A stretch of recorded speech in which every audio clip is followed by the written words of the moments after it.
Kalau ternyata Imaduddin naik panggung berceramah, Direktur Intelkam sendiri yang berjanji akan menangkapnya langsung. Orasi sang pendemo dan kelompok muhibbin ini tampak sekali berusaha untuk menekan aparat penegak hukum. Mana ada pidananya, mau pakai pasal apa? Kalau Imaduddin atau Kiai Imaduddin naik panggung berceramah misalnya akan menangkap Kiai Imad, ini mau pakai pasal apa? Undang-undang cangkemmu apa-apa kira-kira? Ini kan lucu. Assalamualaikum warahmatullahi wabarakatuh. Salam NKRI. Salam Pancasila Jaya. Salam sejahtera untuk kita semuanya. Saudara, ada kejadian aneh dan lucu. Kapolres Gresik itu seolah-olah melempem atau memang membela di pihak ormas bajingan ya. Kapolres Gresik itu ditekan oleh ormas bajingan. Katanya, awas jangan sampai Kiai Imaduddin Al-Bantani berceramah tentang nasab. Nurut-nurut saja. Harusnya Kapolres kan bersikap. Anda siapa mau ngatur-ngatur saya? Nggak bisa. Kan harusnya begitu. Kalau nanti semua Kapolres bisa ditekan sama ormas bajingan, mau jadi apa negara kita ini? Nggak punya ketegasan, malah seakan-akan terkesan melempem gitu loh. Yang tegas dong dia di aparat itu loh. Bukankah gerombolan mereka yang selama ini mau provokasi kalau ceramah itu kurang ajar, menghina-hina Kiai Pribumi, menghina-hina pemerintah, memprovokasi umat supaya membenci masyarakat. Bukankah begitu? Ayo, daripada kelamaan kita tonton videonya. Pendemo dan kelompok muhibbin ini tampak sekali berusaha untuk menekan aparat penegak hukum. Mana ada pidananya, mau pakai pasal apa? Kalau Imaduddin atau Kiai Imaduddin naik panggung berceramah misalnya akan menangkap Kiai Imad, ini mau pakai pasal apa? Undang-undang cangkemmu apa-apa kira-kira? Ini kan lucu. Ya mestinya kita kan yang mengadukan mereka semua itu. Loh, mengapa PWI Laskar Sabilillah tidak mengadukan? Ya karena nggak mau bikin repot polisi. Saya mengajak kepada semua para pejuang Wali Songo Indonesia dan Laskar Sabilillah tetap konsisten, makin kencang, makin deras, terus perjuangkan. Karena nggak main-mainin. Buat Pak Polisi, bukalah telinga lebar-lebar, mata terang-terang sudah kelihatan. PWI Laskar Sabilillah tidak pernah membentur aparat, tidak pernah melawan negara, justru menguatkan aparat, menguatkan negara. Sedangkan para ex-FPI, para muhibbin ini belum sudah berani ngancam diri Intelkam Polda Jawa Timur dan mengancam demo di Mapolda Jawa Timur. Udah biasa ngeyel, merengkel, sok jago, sok keras, seakan-akan mereka lebih hebat daripada aparat negara. Ditangkap. Siap. Direktur Intelkam sendiri yang berjanji akan menangkapnya langsung. Kita lihat nanti. Karena ini pasti diliput media dan media pasti akan memberitakan. Kalau ternyata Imaduddin naik panggung berceramah, tapi Direktur Intelkam tidak menangkap, maka kita akan bersama-sama menuju ke Polda. Kita akan minta pertanggungjawaban dari Direktur Intelkam yang telah membohongi kita. Setuju? Setuju semua? Setuju. Sepakat ya? Sepakat. Ya itulah sebetulnya mereka. Masa mereka berani mengintimidasi atau menekan Pak Dir Intelkam Polda Jawa Timur dan kemudian mengancam akan mendemo Mapolda Jawa Timur. Yang lebih anehnya lagi, dia kemudian membangun framing narasi bahwasanya Pak Diri Intelkam berjanji kalau Kiai Imaduddin naik ke panggung atau berceramah, Diri Intelkam berjanji akan menangkap Kiai Imaduddin. Nggak ada. Coba kita simak di video-video sebelumnya. Kan nggak ada sama sekali Pak Diri Intelkam berbicara sedemikian rupa. Ini sudah merupakan framing sebetulnya dari sang orator tadi itu. Bahkan framing ini bisa mengarah kepada fitnah. Secara umum saya menangkap pernyataan Pak Diri Intelkam, siapapun yang memprovokasi umpama ini, Kiai Imad dakwahnya provokatif, Gus Abbas misalnya dakwahnya provokatif, ya termasuk juga Rizik Syihab dakwahnya provokatif misalnya, atau Bahar Smith jika dakwahnya provokatif, misalnya menyebar hoax, berita bohong. Ya wajar kemudian ketika aparat penegak hukum melakukan tindakan-tindakan hukum terhadap orang-orang yang telah melakukan ujaran kebencian, hoax, berita bohong misalnya, atau fitnah dan lain sebagainya.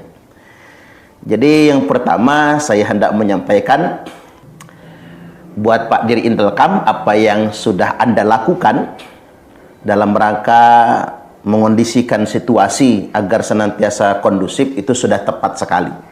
Tapi hari ini yang ingin kita garis bawahi orasi sang pendemo dan kelompok muhibbin ini, yang mereka tampak sekali berusaha untuk menekan aparat penegak hukum.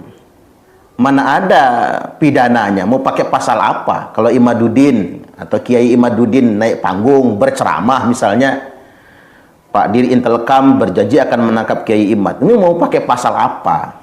Undang-undang cangkemmu apa-apa kira-kira? Ini kan lucu, ini kan negara hukum. Segala sesuatu itu bisa dipidanakan, dilihat unsur pidananya apa dulu. Nah, di sini yang ingin kita garis bawahi sebagai benang merah, ini membuktikan bahwasanya di barisan mana kita berdiri. Kita hari ini sedang menyaksikan fenomena kelompok ex-FPI misalnya, para muhibbin punya kecenderungan untuk menunjukkan sikap membebani pemerintah. Bahkan dalam banyak hal menunjukkan sikap anti pemerintah. Mereka biasa mengkritik Polri, sikap anti terhadap profesi kepolisian, termasuk juga kepada TNI, dan punya kecenderungan untuk berseberangan dengan pemerintah yang sah. Ini faktanya sebetulnya. Maka ada indikasi orang-orang ini disusupi oleh ideologi khilafah dan kelompok-kelompok yang memang membangun sentimen anti kepada pemerintah yang sah. Nah, sebaliknya, para kader-kader kita yang berjuang di perjuangan Wali Songo Indonesia dan Laskar Sabilillah adalah orang-orang yang komitmen NKRI-nya teruji, ideologinya merah putih, senantiasa setia dengan Negara Kesatuan Republik Indonesia, dan tidak pernah membangun narasi kebencian untuk anti kepada pemerintah yang sah.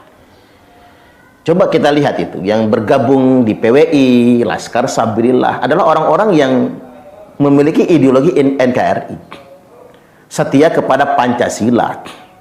Mengapa kita membentuk organisasi PWI yang kepanjangannya Perjuangan Wali Songo Indonesia, Laskar Sabilillah? Karena memang kita ingin mengambil peran terhadap berbagai macam persoalan yang berkembang belakangan ini, terkait dengan kisruh nasab misalnya, atau klaim-klaim yang memutarbalikkan sejarah yang dilakukan oleh oknum-oknum Ba'alwi. Kami sadar betul kalau pemerintah ingin intervensi langsung terhadap ini semua, seakan-akan pemerintah mengintervensi rakyatnya secara langsung. Kami sadar betul. Seandainya aparat penegak hukum misalnya langsung mengintervensi, nanti dianggapnya juga melanggar HAM. Nah, atas dasar kesadaran inilah kemudian kami, anak-anak bangsa, putra-putra Nusantara ini mendirikan PWI Laskar Sabilillah sebagai piranti, alat bagi kami semua untuk menyadarkan anak bangsa bahwasanya hati-hati loh, sudah ada klaim-klaim sejarah sepihak yang digunakan untuk memutarbalikkan sejarah bangsa Indonesia. Tentunya kan ini tidak bisa kita anggap sepele. Pasti ada kepentingan di balik ini semua sebetulnya. Ada kepentingan yang lebih besar, katakanlah dalam tanda kutip, ingin menguasai Indonesia. Ada klan tertentu yang ingin menguasai Indonesia melalui klaim-klaim keagamaan. melalui tameng mengaku sebagai zuriat Nabi sallallahu alaihi wasallam. Coba kita berpikir sederhana buat semua saudara kami, anggota kepolisian dimanapun Anda berada, khususnya yang umat muslim lah ya, khususnya yang umat muslim. Ketika KTP kita Islam berarti kita umat Nabi. Lalu ada orang-orang yang mengaku-ngaku sebagai cucu Nabi. Kita sebagai umat Nabi itu wajib mempertanyakan, dasarnya apa Anda ngaku sebagai cucu Nabi? Terlebih lagi mengaku cucu Nabi, ini dijadikan sebagai sebuah alat untuk mengintimidasi umat Nabi yang lainnya. Alat yang digunakan untuk mengeksploitasi. Kalau dalam bahasa kampungnya itu, bahasa ala pesantren tradisional itu ndawir. Keliling ke pesantren-pesantren minta duit sama kiai misalnya, minta duit sama ustadz. Karena alasannya akan ada haul Habib ini, Habib itu. Alasannya kalau kalian nyumbang berarti kalian memberi cucu Rasulullah, berarti kalian memberi kepada Rasulullah itu sendiri. Padahal Nabi sendiri sudah mengharamkan zakat, mengharamkan anak cucunya menerima sedekah. Tiba-tiba dia ngaku cucu Nabi kemudian dawir. Nah ini dari aspek keagamaan saja sudah banyak ajaran nilai-nilai agama yang dirusak oleh kelompok ini. Belum lagi kemudian dalam hidup berbangsa dan bernegara. Indonesia ini diperjuangkan oleh semua agama resmi yang ada di Indonesia. Bahkan pahlawan kita itu lintas agama, semua agama ada. Yang tiba-tiba Indonesia sebagai negara yang pluralis, negara yang beragam, kita bersatu dalam satu komitmen Bhinneka Tunggal Ika, berbeda-beda tetap satu jua. Tiba-tiba ada orang yang mengklaim dengan bahasa-bahasa agama Indonesia ini warisan klan mereka. Lalu kita diam. Sekarang saya ulang lagi, ada orang yang membangun klaim bahwasanya Indonesia ini adalah warisan dari klan mereka. Berbagai macam sejarah besar bangsa diklaim mereka. Pahlawan-pahlawan juga diklaim oleh mereka. Lalu kita diam. Dan ketika kita diam dengan klaim-klaim ini semua, ini yang disebut dengan kebodohan yang disengaja. Jahil murakkab itu begini. Bodoh kuadrat itu ya begini sebetulnya. Apa karena kita memang terlalu lama dijajah oleh Belanda sehingganya kita bermental inlander? Kita jadi nggak percaya diri dengan bangsa pendatang, begitu.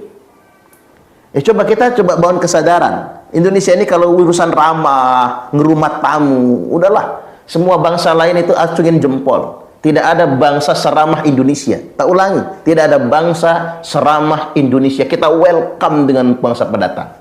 Coba, 3,5 abad kita dijajah oleh Belanda. Tapi kalau ada orang Belanda main ke Indonesia, apa kita gebukin? Ingat, saya belum pernah dapat kabar ada orang Belanda gitu tur ke Indonesia, sampai di Indonesia digebukin. Nggak ada. Malah dikerumunin sama anak-anak. Ada bule datang soalnya, bule kulit putih kemerah-merahan. Tuh Jepang tuh. Orang zalim apa menjajah kita, nyiksa kita. Tapi kalau ada orang Jepang datang ke Indonesia, malah dikerubutin sama orang Indonesia. Jadi kalau urusan kita nih welcome dengan pendatang, sudahlah, nggak ada yang bisa mengalahkan Indonesia, nggak ada. Mau bangsa apa saja hidup di Indonesia ini kita hormati, kita muliakan. Orang Cina, orang Korea, apalagi ketika sudah menyatu dengan Indonesia, menjadi bagian dari bangsa Indonesia, kita semua welcome dengan itu semua. Tetapi jangan pula orang-orang yang pendatang kita hormati, kita muliakan, lalu ingin menjadi penjajah. Jangan manfaatkan situasi inlander yang dialami bangsa Indonesia yang berabad-abad lamanya dijajah oleh Belanda. Dan kita sebagai sebuah bangsa merdeka nggak boleh membiarkan ini semua sebetulnya. Nggak boleh. Kita diperlakukan sedemikian rupa oleh imigran Yaman, kemudian kita pepelongoan. Saya ulangi lagi nih ya. Ketika mereka mengklaim sejarah bangsa Indonesia, ketika mereka mencaci maki kiai pribumi, merendahkan bangsa Indonesia, lalu kita cengar-cengir pepelongoan di sisi mereka. Ini apa sebetulnya? Ya kita bangun kesadaran kembali. Kita di Laskar Sabilillah Perjuangan Wali Songo Indonesia bisa kayak Muhyiddin itu, demo-demo kayak gitu bisa. Demo rusuh arogan itu bisa. Tapi mengapa tidak kami lakukan? Karena kita semua sebagai sebuah entitas, sebagai sebuah bangsa, kita menjaga Bhinneka Tunggal Ika. Kita menghormati institusi kita, Negara Kesatuan Republik Indonesia. Dan kita punya piranti, yakni perangkat negara, yakni aparat penegak hukum. Kita hormat dengan polisi, hormat dengan TNI. Bukannya nggak mau, bisa aja. Itu laskar-laskar itu kalau nggak kita kendalikan, udah pengennya aja itu. Bisa dengan gaya-gayanya Muhyiddin, gaya-gayanya FPI itu. Wong kita banyak kok. Para pendekar kita banyak. Nggak usahlah seperti Rizik Syihab itu. Yang nantang-nantang, tentukan tanggalnya, kapan waktunya, kita perang. Bisa kita lakukan itu semua. Tapi mau jadi apa negara kita? Jadi kalau PWI Laskar Sabilillah itu sama dengan kelompok Rizik Syihab, nantang-nantang, ngajak berantem, ngajak perang tersebut. Lalu TNI mau kita kemanakan? Lalu Polri mau kita kemanakan? Ini negara-negara hukum, ini negara berdaulat. Tidak boleh ada yang main hakim sendiri, walaupun sangat kita ingin melakukan itu semua. Coba disimak videonya itu. Yang Rizik Syihab nantang-nantang, ngajak perang, tentukan harinya, tentukan tanggalnya. Lalu dia anggap kemana TNI Polri? Makanya saya sesalkan kemarin ada politisi dari partai besar mendatangi Rizik Syihab, cengar-cengir foto bersama dengan mereka. Enggak, saya jadi bingung gitu. Di negara ini sebetulnya mengapa yang orang-orang seperti itu diberikan perhatian? Seolah-olah begini nih, penting tuh untuk mengondisikan Rizik Syihab misalnya. Penting untuk mengondisikan Bahar Smith, akhirnya disowani.